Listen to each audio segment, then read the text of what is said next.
Welcome back, brothers and sisters. I'm Braden. This is Langley Outdoors Academy, and thank you for stopping by. All right, guys, the moment we've been waiting for and we knew was coming, nay, we dreaded was coming, has arrived. Beto O'Rourke has declared that he's going to be the gubernatorial candidate for the Democratic side for Texas in 2022. We knew it was coming. He just is going to add his name to the long list that's coming out of the slap factory. But it's important we cover this because he is a threat. You know, Beto O'Rourke, the guy who said this on a presidential national stage. Remember this guy? Hell yes, we're going to take your AR-15, your AK-47. Subtle.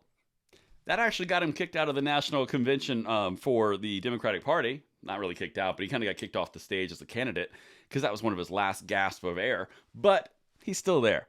And that's what we're going to talk about tonight. We're going to talk about the candidacy. We're going to say a few things about what he actually said in his press release because he's still anti-gun fervently. But more importantly, I want you to listen to this entire CNN piece I'm going to read to you because the only way you could put this out there is as an acolyte. And this is a hype piece from the highest order. It's pathetic, but we're going to do it. In fact, the only way that I could properly read this intro to you guys about CNN, this is CNN's own words, can be on the screen with you, is an epic movie guy's voice. Check it out. This is the only way it really does it justice. Check it out. Beto O'Rourke, the former congressman and 2020 Democratic presidential candidate, on Monday launched his campaign to unseat Texas Governor Greg Abbott in 2022. It's such a hype piece. But that shows you where the media is. They're so amped about the fact that Texas might finally turn blue using Beto that they're doing this.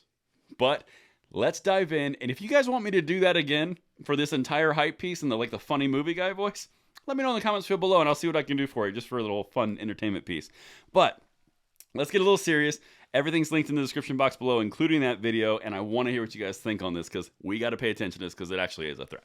So here we go. In launching a campaign that many Democrats in Texas had identified as the party's only chance of denying Abbott a third term, O'Rourke, one man, an El Paso native and former punk rocker who launched an internet service company and served on the city council before being elected to Congress in 2011, is making his third run for office in 4 years. You know, in a normal world, you've lost 3 times in 4 runs. That means you're a loser. But in the Democratic world, that means you're a shoo-in. Just saying.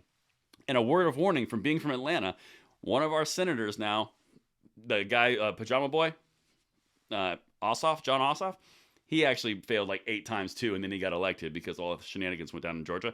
Just saying, got to pay attention to it. Can't write it off, but it is kind of funny. So let's continue with this CNN hype piece. His first statewide run in Texas, a long-shot Senate campaign against Republican Ted Cruz in 2018, electrified Democrats in a state where the party has rarely been competitive for a generation. Just, do you guys happen to remember when they were telling us in 2018 that Texas was going to go blue because that was the only way it was going to go? Every year they seem to say it's going to go completely blue and it turns out redder than the year before. Yeah, that happened there too. But it was a long-shot Senate campaign. Keep that in mind. And it electrified Democrats, so much so that they still lost. He rose from little-known congressman to fundraising dynamo, setting what at the time was all-time record for money raised for a Senate bid. And he did it with a relatively bare-bones campaign structure, mostly driving himself to campaign events across the state with 2 staffers and live streaming it all on Facebook. The funny thing is, they don't mention is they broke those fundraising records with money from California because they're trying to turn Texas blue.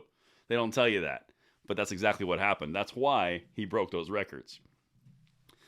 O'Rourke's near miss in the Senate. Remember how it was a long shot, but now it's a near miss? He finished less than 3 percentage points behind Cruz, led to a short-lived presidential run the following year. Again, short-lived, that's not good.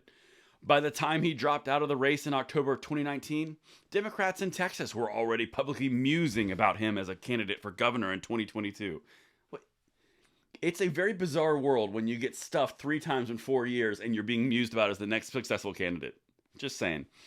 But to get serious about it, it is actually a threat because this man has not changed his policies whatsoever.